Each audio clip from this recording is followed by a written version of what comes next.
Very good morning, dear students. Today I am going to explain you the last one paragraph that I taught in our last one period. Today I continue from this one line, hearing him. Okay? आप सबको पता ही है, पूरा lesson मैंने आपको पहले story बता दिया है. अब यहाँ से हम कंटिन्यू करेंगे. ठीक है? Hearing him, one wonders if he has achieved what many have failed in their lifetime. उनको सुन के मुझे लगा कि जैसे हर कोई क्या चाहता है उनके जीवन में, चाहना पाना वो सब कर सकते हैं, लेकिन इन्होंने पूरी अपनी लाइफ दे के भी उनको वो लोग फेल साबित हुए थे.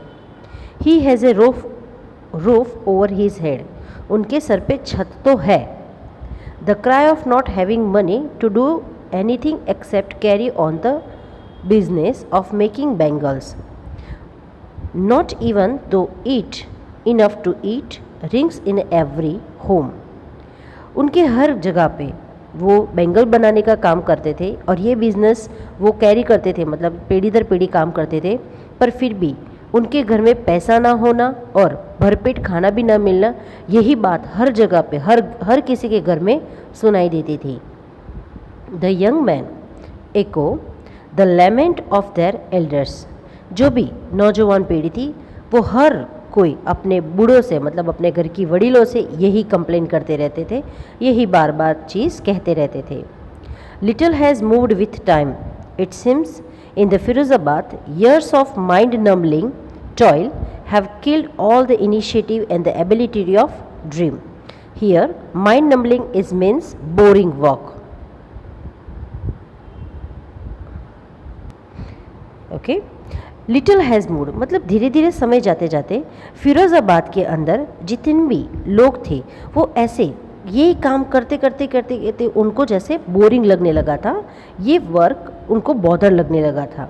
और उनके जो सपने थे शुरुआत में तो वो लोग बहुत अलग अलग, जो छोटे बच्चे रहते हैं बड़े होते हैं, धीरे धीरे उनके बहुत सपने रहते हैं, बट ये काम करते करते उनके अंदर से सपने देखने की जो क्षमता रहती है वो ही पूरी ख़त्म हो गई लगती है.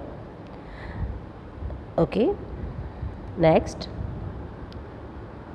why not organize yourself into a cooperative? I ask a group of young women who have fallen into the vicious circle of middlemen who trapped their fathers and forefathers. Here, vicious it means cruel.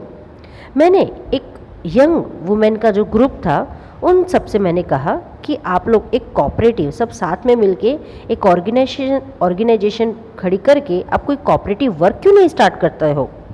आप जो इन cruel लोगों के हाथ में, ये middleman जिनके पिताजी, ये मिडलमैन के हाथ में आपके दादा बाप दादा आपके पिताजी सब लोग इनके हाथ के नीचे ही काम करते हैं, तो इनके अगेंस्ट आप कुछ आवाज़ क्यों नहीं उठाते हो. आप कुछ ऐसा करो. Even if we get organise we are the ones who will be hauled up by the police. Here the meaning is hauled up, that means dragged, otherwise taken away. Even if we get organized, we are the ones who will be hauled up by the police, beaten and dragged to jail for doing something illegal. अगर हम लोग एक साथ इकट्ठा हो जाए तो भी क्या, हमें पुलिस के द्वारा पकड़ाया जाएगा. वो पुलिस हमको यहाँ से ड्रैग करके हमें खींच तींच के हमें बहुत मारेगी और जैसे हमने कोई इलीगल काम किया हो ऐसा करके हमें जेल डाल देंगे. There is no leader among them, no one who could help them see things differently.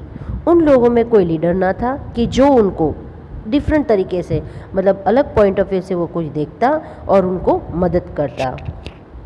Their fathers are as tired as they are. उनके जो पिताजी थे वो ही भी उतने ही थके थे जितने के नौजवान बचे थे. मतलब ये सब बात करते करते वो लोग थक गए थे. सालों से एक ही काम कर रहा है, उनको ना कोई बेनिफिट मिल रहा है, पर फिर भी इसी जगह पे रह रह के अब लोग ये सामने ब्लो करके, मतलब रिवॉल्ट करके अगर वो आवाज़ भी उठाते तो उनकी आवाज़ दबाई दे जाते हैं. तो अब वो सब लोग थक चुके हैं इस सब से. They talk endlessly in a spiral that moves from poverty to apathy to greed and to injustice. यहाँ पे ये उनकी जो कंटिन्यूस वो लोग बात करते करते एक ही तरह की बात करते रहते हैं. उनकी जो गरीबी है, गरीबी में कोई बदलाव नहीं आता जाता है. एपैथी मतलब लेक ऑफ कंसर्न. उनकी यही बात से ये जो लालचू लोग हैं जिनको अन्याय मिलता है, ये लालचू लोगों के द्वारा इन लोगों को अन्याय मिलता है, तो यही सारी बात कर करके वो लोग अभी ये अपना एफर्ट लगा लगा के वो लोग थकी गए हैं। उनको तो मिलती है सिर्फ गरीबी ही मिलती है। ठीक है, next, listening to them I see two distinct world, one of the family caught in the web of poverty, burdened by the stigma of caste in which they were born. The other vicious circle of the saukars, the middlemen, the policemen, the keepers of law, the bureaucrats and the politicians. Okay, it's a big one line, so I'll just explain you in a the small line. Okay, listening to them, उनको सुनते मुझे ऐसा लगा कि मैंने दो अलग अलग डिस्टिनेक्ट मतलब कि सेपरेट वर्ल्ड को देखा है, दुनिया को देखा है। एक था जिसके अंदर एक फैमिली थी, ये फैमिली जो गरीबी के अंदर गरीबी की जो बहुत बड़ा जाल है उसके अंदर वो लोग दबे हुए हैं, बर्डन है, वो उनको अपनी जाति के अंदर स्टिग्मा मतलब डिसऑनर, उनकी जाति के अंदर से जो उनको डिसऑनर मिलता है, जिस जगह पे वो जन्मे हैं उनको वही काम करते रहना है। दूसरा उनर सर्कल है कि जो साउकार्स है, मिडल मैन है, पुलिस मैन है, जो कायदे के रखवाले हैं और गवर्नमेंट ऑफिसर और पॉलिटिशियंस है, उन लोगों के द्वारा उनके ऊपर जो दबाव किया जाता है कि उनको वही काम करते रहना है, अगर वो चाहे तो भी वो बदल नहीं सकते हैं। ऐसी दो दुनिया के बीच में वो लोग फंसे हुए हैं। एक कि उनकी फैमिली जो उनको बार बार यही फोर्स करती है कि यही काम के अंदर उसी में हमें आगे बढ़ते रहना है, और दूसरा ये जो कायदे के रखवाले लोग हैं जो उनको फोर्स करते हो कि तुम इसमें से नहीं निकल सकते हो। Together they have imposed the baggages on the child that he cannot put down. Impose मतलब उनको फोर्स करना, ठीक है। baggages that means burden. Together they have imposed, उन लोगों को बहुत ज़्यादा ही फोर्स किया जाता है, उनको बर्डन दिया जाता है कि वो बच्चा आगे कुछ भी ना कर सके, वो अपने हथियार वहीं पे छोड़ दे और वही जो काम है उसके अंदर वो लोग लदे रहे। Before he is aware he accept it is naturally as his father. अब ही इज़ मतलब यहाँ पे मुकेश, अगर वो कुछ भी जान पाए, कुछ अवेयर हो सके, उसके पहले ही वो क्या करते, अपने हथियार डाल देते हैं और वो सोचते हैं कि मेरे पिताजी ने ये काम किया है तो बाई नेचुरली मुझे भी यही करना है। मतलब आगे कुछ करने की उनकी कोई चाह ही नहीं रहती है। To do anything else would mean to dare, उनको लगता है कि अगर कुछ नया करना उसका मतलब डेयर करना। And daring is not the part of his growing up, और उनको लगता है कि डेयरिंग करना मतलब हमारे आगे बढ़ने में ये कोई हमारे जीवन का कोई हिस्सा ही नहीं है। When I sense a flash of it in Mukesh I am cheered, पर मुकेश की आंखों के अंदर मुझे ये चमक दिखी कि ये जो पीढ़ी दर पीढ़ी जो एक रीति रिवाज ये ट्रेडिशन चलता रहा है उसको मुकेश तोड़ेगा। I want to be a motor mechanic ही रिपीट्स, उसने बार बार मुझे रिपीट करते वो मुझे कहता है कि मुझे मोटर मैकेनिक बनना है, ना कि बैंगल मेकर बनना है। He will go to a garage and learn, वो गैरेज जाएगा और वो सीखेगा। But the garage is a long way from his house, but garage तो उसके घर से बहुत दूर था। I will walk he insist, उसने मुझे इंसिस्ट करते हुए कहा, मुझे आग्रह देते, मुझे भार देते हुए कहा कि मैं चल के वहाँ जाऊँगा। Do you also dream of flying a plane, he is suddenly silent. मैंने उससे पूछा कि क्या तुम प्लेन को उड़ाओगे, क्या तुम्हारा सपना है, क्या तुम्हारा सपना है कि तुम प्लेन को उड़ाओगे?